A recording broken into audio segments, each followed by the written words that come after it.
Hey, what's going on guys? Welcome back to another Eidolon Hunting video. Today's video is going to be going over Harrow, his role in the fight, and my Harrow build. But first I want to talk about the tier 4 amps that just came out. I've gotten a few questions about whether or not they're going to be good for the Eidolons, and initially they were amazing. But in the most recent hotfix they nerfed them. And they're still not working properly with Volt Shields, so I'm assuming DE is going to do another hotfix. Right now it seems like something that's X23 is going to do more damage to the Eidolons than an X43.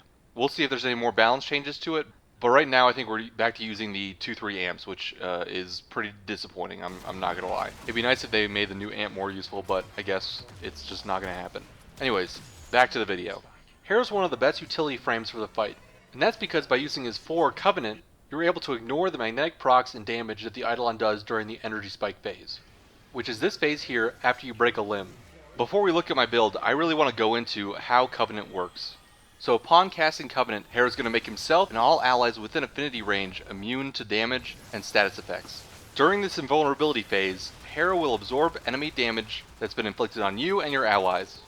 When the invulnerability ends, Harrow and his teammates within affinity range will gain a plus crit chance buff, depending on how much damage Harrow absorbed, up to a cap of 50% critical chance to a body shot and 200% critical chance to a headshot. The amount of damage Harrow needs to absorb to cap out this buff is dependent on his ability strength.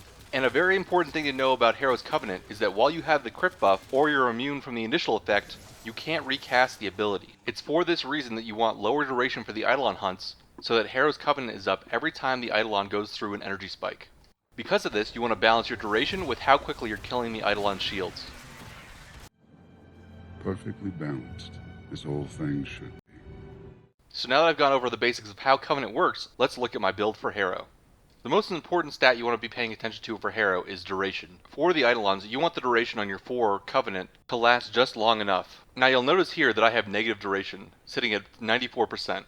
This is roughly the amount of duration you're going to want for an organized group that's one-shotting the Eidolon shields. And having the right amount of duration is probably the hardest part for Harrow, and why I wouldn't really recommend running him in public groups.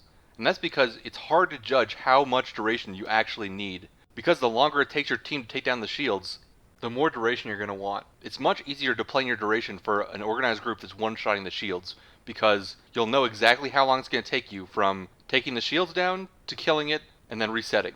Your main job is just making sure that your buff is going to be up every time the energy spike happens. And then if you have the right amount of duration, you can provide that crit buff to your teammates to kill the Eidolon's limbs. But please remember, it's going to vary heavily depending on how quickly you're taking the limbs down. So if for whatever reason you are running it in a public group, I'd recommend a higher duration. For me, this is about maybe like 200 duration, but it's going to depend. And honestly, I'd really recommend not running Harrow in public groups unless you know exactly how fast the shields are going to go down. As far as my build goes, I have Fleeting Expertise and Streamline to get that 175% efficiency cap, Natural Talent and Speed Drift so that my Covenant casts faster. It's not going to reduce the duration of it, but running these two will just ensure that animation is much faster, which you can see here.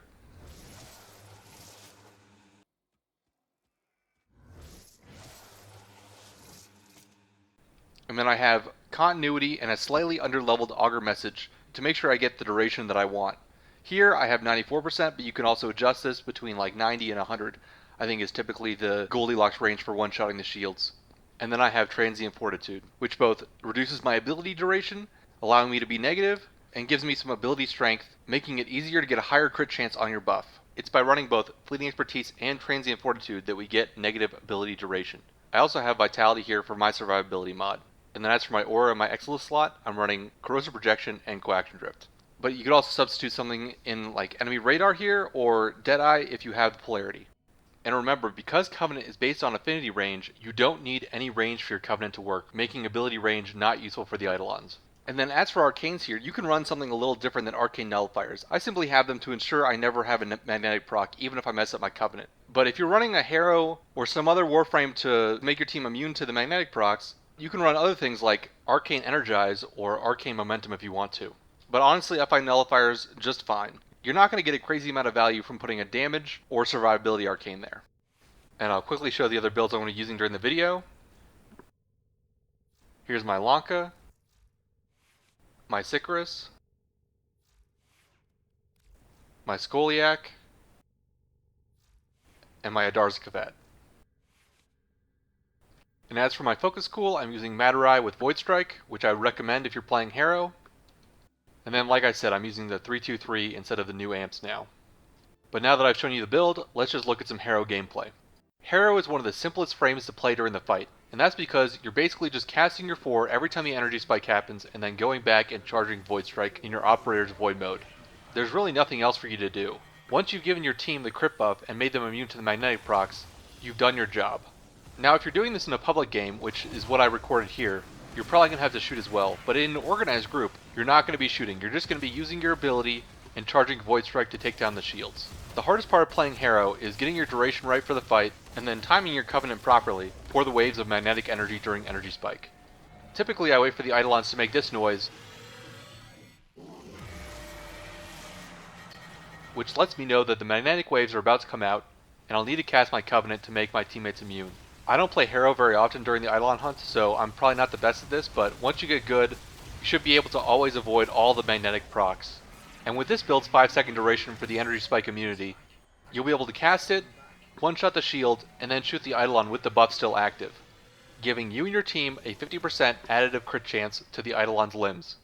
The way this buff is calculated is you take your total modded crit chance and then you add 50% on top of that. So if my Lanka is 62% crit chance, it then becomes 112. With Harrow's bonus plus the zoom multiplier from your sniper rifle, which if you're using a Lanka is 50%, will bring your sniper's total crit chance up to 162% if you have all your buffs going. And since crit chance is a very good way to scale damage, Harrow is a good source of gaining extra damage during the Eidolons. Now if you're running during a public group, you're really going to want higher duration because like I said, you're not going to be able to one-shot the Eidolon shields. I messed around with this a little bit and I found like 200% duration was good for me, but it'll vary greatly depending on your group and how much of the right equipment you have. Which is why if you're looking to buff your damage in a public game, I'd recommend something like Volt over Harrow. But it's also personal preference. If you just like Harrow, then just play Harrow. It's not that big of a deal.